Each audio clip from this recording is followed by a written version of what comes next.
Hi everyone, my name is Varsha and I hope you all are doing well. I am back again with yet another video on books, and this one is about the books that I have read this year, and some of the books that I feel that they have not aged well according to me. So I'm going to talk about those books. So let's get started with the video.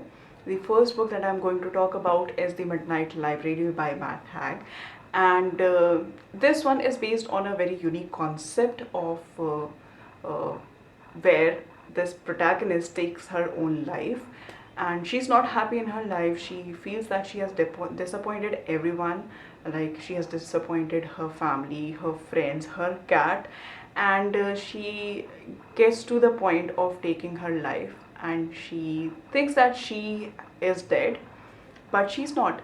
She ends up in this library. This is an endless library. It's a special library that gives you innumerous options to choose from, where these options are different lifetimes. So this is Nora, who is the protagonist. This is her lifetime that she would have lived, like the parallel lifetimes. And in every lifetime she's a different person. She's doing something else. Something else is happening in her life. It's not the same lifetime she has lived originally. So she understands this whole concept, and then she chooses one lifetime, one after the another, because if she's not happy in one lifetime, she can snap out of it and choose another one. And that's what she does. She keeps hovering between these lifetimes. Now my issue with this book is that I felt that it was very far-fetched. Like, it was very predictable at one point. Like, you know that she needs to choose that one lifetime where she is happy, but you keep seeing that she is going from lifetime to lifetime, and you want it to cut short. Like, I felt that at one point that it was going too far. And also, when you are given these many choices, why would you want to live in that one lifetime? Like, you need to have a strong reason for that. When you know, you completely understand how all these things are working, do you really want to settle in that one lifetime? Or you can choose from one to another. In one lifetime, she is this singer who is so recognized. She has her own band, she performs on stage, and there are people who are mad. You know, they are crazy about her. They want to attend her concerts. And there is another lifetime where she is a glaciologist. She is doing so well there. Of course, she does not have, like this Nora who has chosen that lifetime, she does not have the knowledge of a glaciologist. But yeah, we see that she is doing so well there. She is a recognized glaciologist, and she keeps on living these lifetimes. So you know, you want to have a very strong reason to not live those lifetimes, or maybe, you know, keep going between between these options, and to not really want to choose that one lifetime.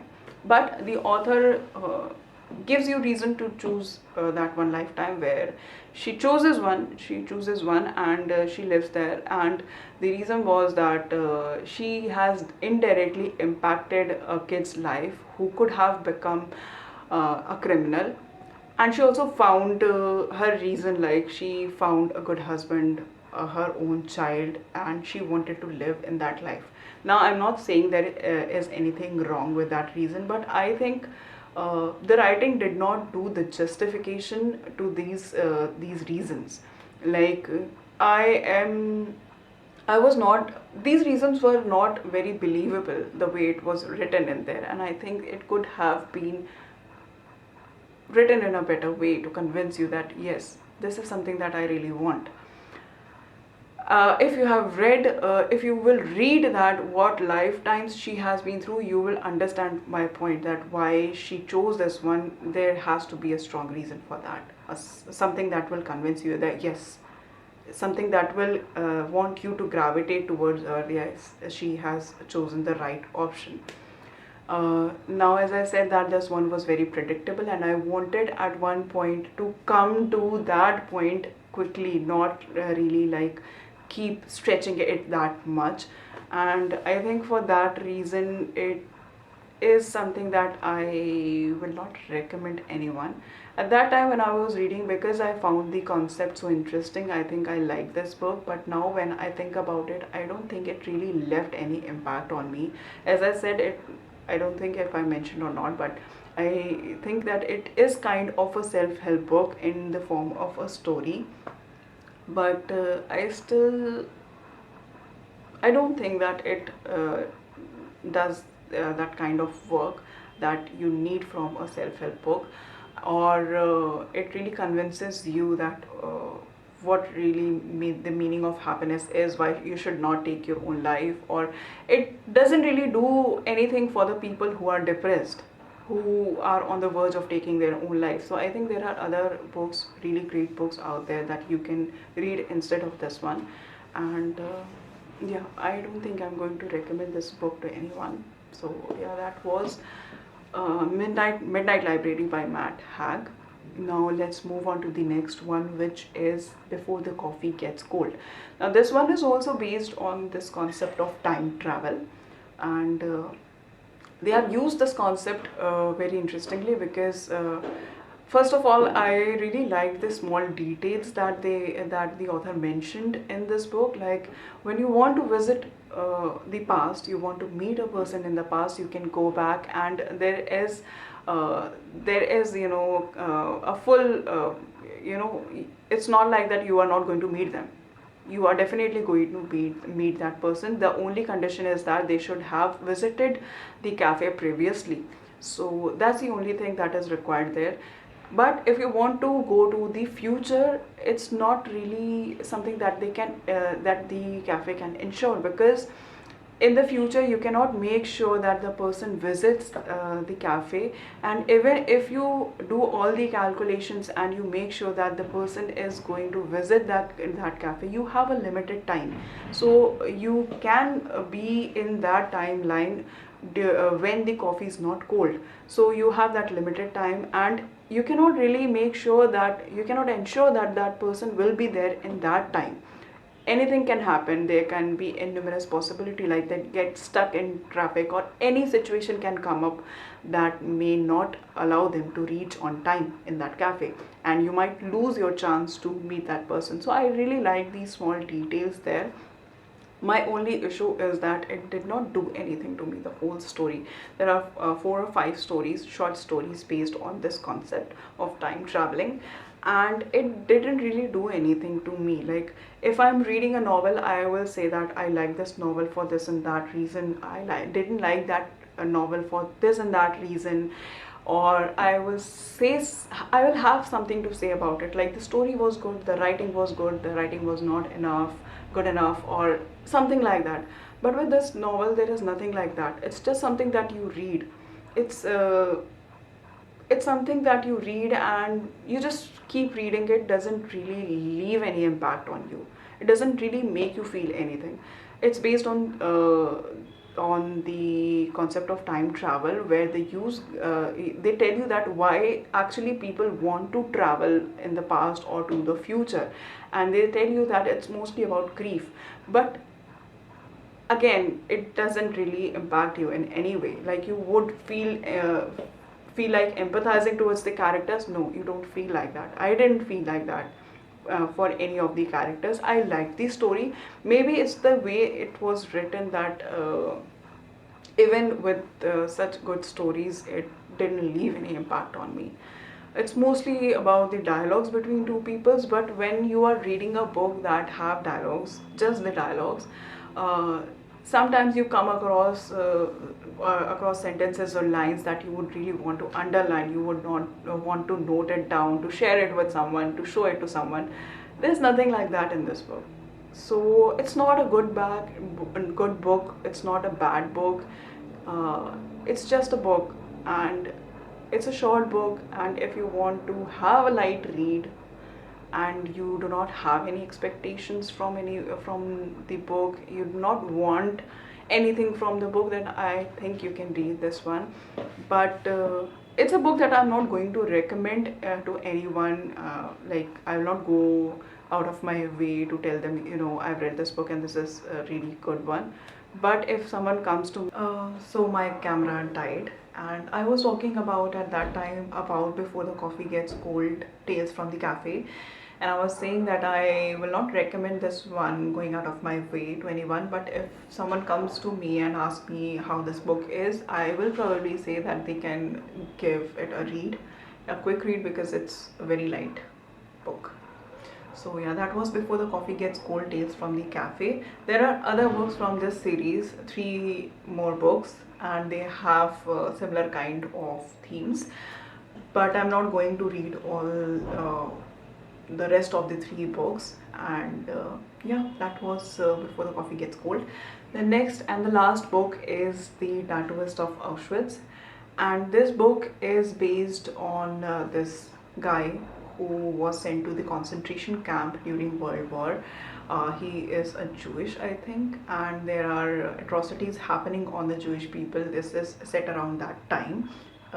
And he is in this concentration camp. He gives all the accounts about what exactly happens in that camp, what exactly the concentration camp is like, how people are living there, what are their living conditions, what are they being fed, what work they are being forced to do, and all those kind of details are there. He finds a girl there, he falls in love with her, and he hopes for a future where they can live happily, and this all will just go away.